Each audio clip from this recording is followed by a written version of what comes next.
لله الذي زين النبيين بحبيبه المصطفى ومن على المؤمنين بنبيه المجتبى الصلاة والسلام على سيدنا ومولانا محمد خير البراء وعلى آله وأصحابه المتعددين بالتقوى أما بعد فأعوذ بالله السميع العليم من الشيطان اللعين الرجيم بسم الله الرحمن الرحيم فاسألوا أهل الذكر إن كنتم لا تعلمون صدق الله مولانا العظيم إن الله وملائكته يصلون على النبي يا أيها الذين آمنوا صلوا عليه وسلموا تسليما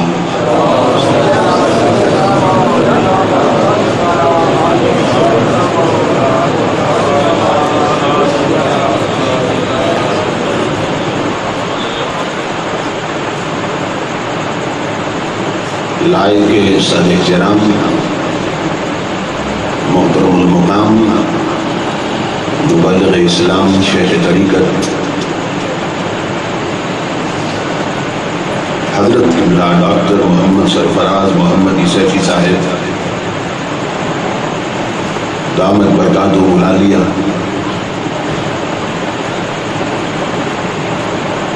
استاد العلماء یادگار اسلاف حضرت علامہ مولانا مفتی غلام مرتضی حیات صاحب زید مجدو، دیگر معزز علماء کرام اور محترم حاضرین و سامعین، اللہ رب العزت کا لاکھ لاکھ شکر ہے کہ جس نے اپنی توفیق خاص سے آپ کو اور مجھے اپنی پاک بارگاہ میں حاضری کا شرف ادا کیا اور اپنی اور اپنے محبوب مکرم صلی اللہ تعالیٰ علیہ وسلم کی یاد، تعلیمات اور ارشادات کے حوالے سے باہم مل بیٹھنے کی توفیق عطا فرمائی۔ اس عظیم الشان کانفرنس کے انعقاد پر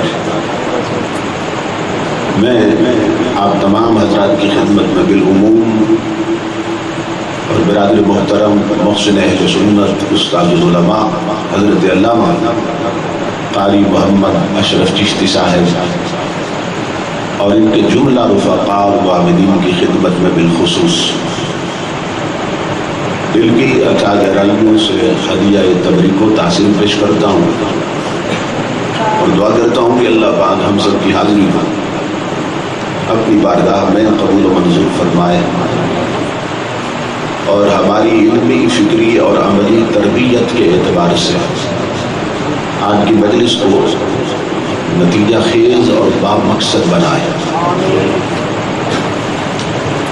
آج کا پروگرام ذو جہتین ہے، اس کے دو آسپیکٹس ہیں، دو پہلوؤں سے تعلق رکھتا ہے۔ ایک پہلو کا تعلق قرآن کے ساتھ ہے اور دوسرے پہلو کا تعلق صاحب قرآن کے ساتھ۔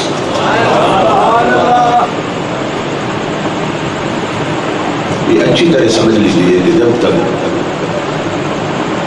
قرآن اور صاحب قرآن دونوں کے ساتھ تعلق نہ ہو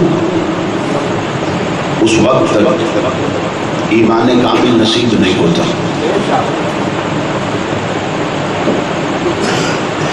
کیونکہ فیض نبوی کے بغیر اور فیضان نبوت کے بغیر قرآن حکیم اپنے پردے نہیں ہٹاتا۔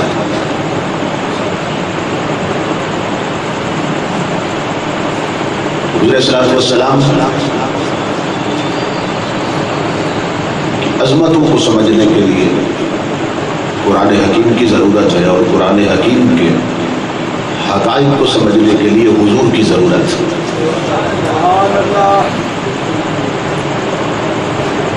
اگر صرف کتابوں سے کام چلتا تو پھر اللہ رب العزت شخصیات کو نہ بھیجتا. آپ جانتے ہیں کہ کتابیں 4 بھیجی گئی اور شخصیات 1,24,000 بھیجی گئی.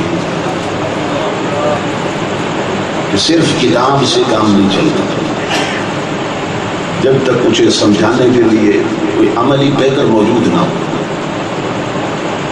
تو ہم اہل سنت کی خوش بختی ہے، خوش نصیبی ہے کہ ہمارا تعلق قرآن کے ساتھ بھی ہے اور صاحب قرآن کے ساتھ بھی ہے. لیکن تعلق کیسا ہونا چاہیے اس کو بہت کم لوگ جانتے ہیں. اپنے تئیں تو جس کی پشت پہ ہاتھ رکھو وہ سمجھتا ہے آج کے رسول ہوں. لیکن دیکھنا یہ ہے کہ نبی اکرم صلی اللہ تعالیٰ علیہ وآلہ وسلم کی محبت کے تقاضے اور پیمانے کیا ہیں. یہ دور بڑے فتنوں کا دور ہے اور اسلام کے ہر پہلو پہ حملہ ہو رہا ہے. کبھی اسلام کا ایسا وقت تھا کہ جب اس کے کسی ایک آسپیکٹ پہ اور ایک پہلو پہ حملہ ہوا، اور جس فتنوں کے دور سے ہم گزر رہے ہیں اس میں اسلام کے ہر پہلو پہ حملہ ہو رہا ہے. جس دین کے ہم ماننے والے ہیں اس کے 4 اجزائے ترکیبی ہیں، اس کے 4 شعبے ہیں. ہمارا حال یہ ہے کہ اگر ہم سے کوئی پوچھ لے کہ دین کے شعبے کتنے ہیں تو یہ بھی نہیں بتا سکتا.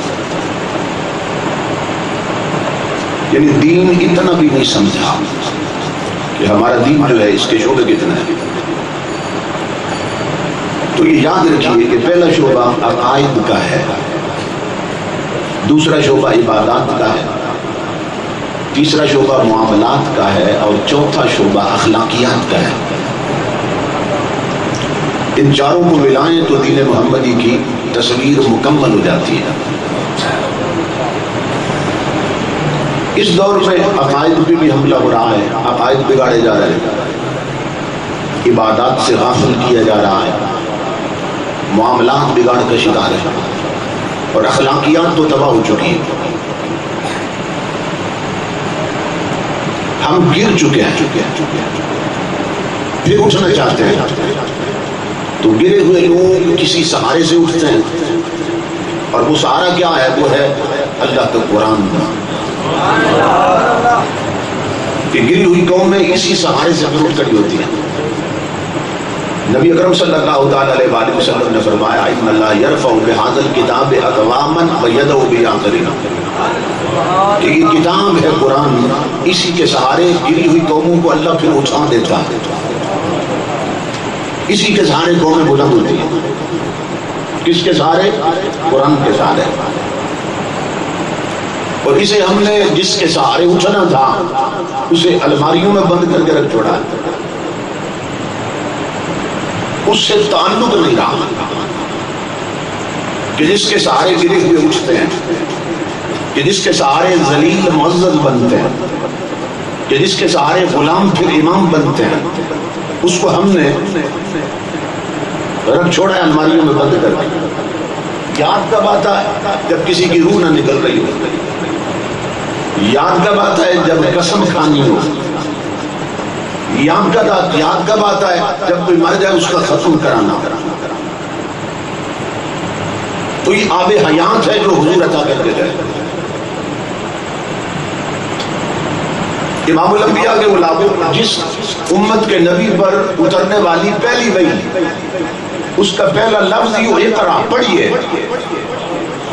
اسی نبی کی امت پڑھنا بھول جائے تو کتنے شرم کی بات ہے.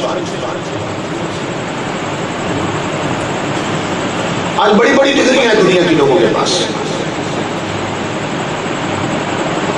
کسی نے ایم اے کر رکھا ہے، پھر ایم اے ایم ایڈ ہے، ایم ایس سی کر رکھا ہے، کوئی انجینئر ہے، کوئی ڈاکٹر ہے، اور انگریزی اتنی پڑھ لی کہ انگریزوں کو پڑھا سکتا ہے.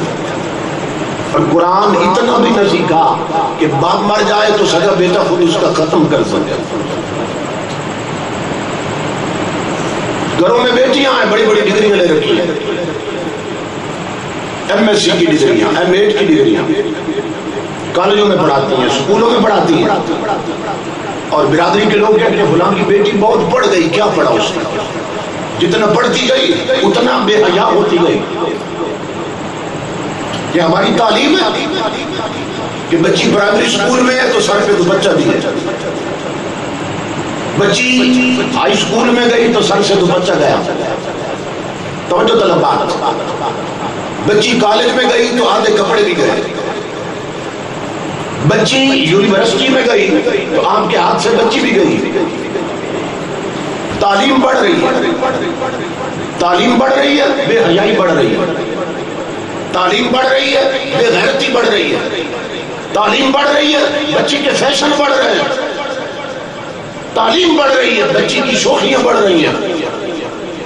اس کی طرف کسی کا دھیان نہیں، کسی کی توجہ نہیں. ہم ہاتھوں پہ ہاتھ دھرے بیٹھے ہیں. ہم صرف انسانوں کی ایک بھیڑ ہے، ہم قوم نہیں بنے. قوم بننا سیکھو حضور کے غلاموں. اور قوم کب بنتی ہے؟ جب گنبد خضرا کے سائے میں اکٹھی ہو جاتی ہے،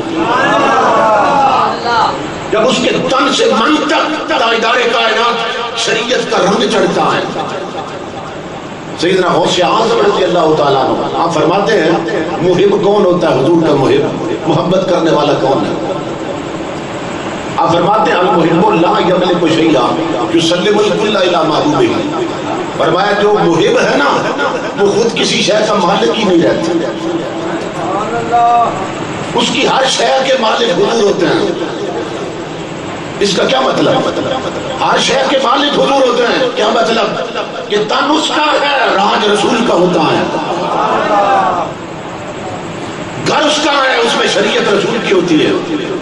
بیٹیاں اس کی ہیں مگر ان پہ لباس رسول کا ہوتا ہے. اولاد اس کی ہے مگر انہیں تعلیم رسول کی دیتا ہے. عدالتیں اس کی ہیں مگر وہاں قانون رسول کا چلتا ہے. ملک اس کا ہے مگر وہاں نظام مصطفیٰ کا ہوتا ہے. دل اس کا ہے، ان دھڑکنوں میں رہتا رسول ہے. کان اس کے ہیں مگر باتیں رسول کی سنتا ہے. زبان اس کی ہے مگر ذکر رسول کا کرتا ہے. اور آنکھیں اس کی ہیں، ہر وقت سامنے جلوہ رسول کا ہوتا ہے. یہ ذہن میں رکھی ہے کہ ہم نے صرف عشق کا نام پڑھا، عشق کا نام سنا اور دعویٰ کیا مگر اسے کبھی اپنا کے نہیں دیکھا. اور یہ یاد رکھیے محبت کی نہیں جاتی، ہو جاتی ہے.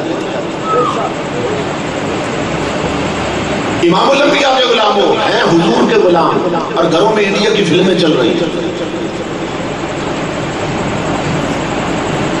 یہ جتنے لوگ بیٹھے ہیں سب گھر والے ہیں. تو یہ جو آبادی ہے یہ سب ہمارے گھر ہیں. کوئی گھر ہے جس پر ایریل نہ لگاؤ، کوئی گھر ہے جس پر ڈش نہ لگی ہو، کوئی گھر ہے جس میں نیٹ نہ ہو، کوئی گھر ہے جس میں انڈیا کی فلمیں نہ دیکھی جاتی ہو. کس کو دھوکہ دے رہا ہے؟ اللہ رب العزت نے فرمایا یا ایھا الذین آمنوا ادخلوا فی السلم کافہ. اے ایمان والو پورے کے پورے اسلام میں داخل ہو جاؤ.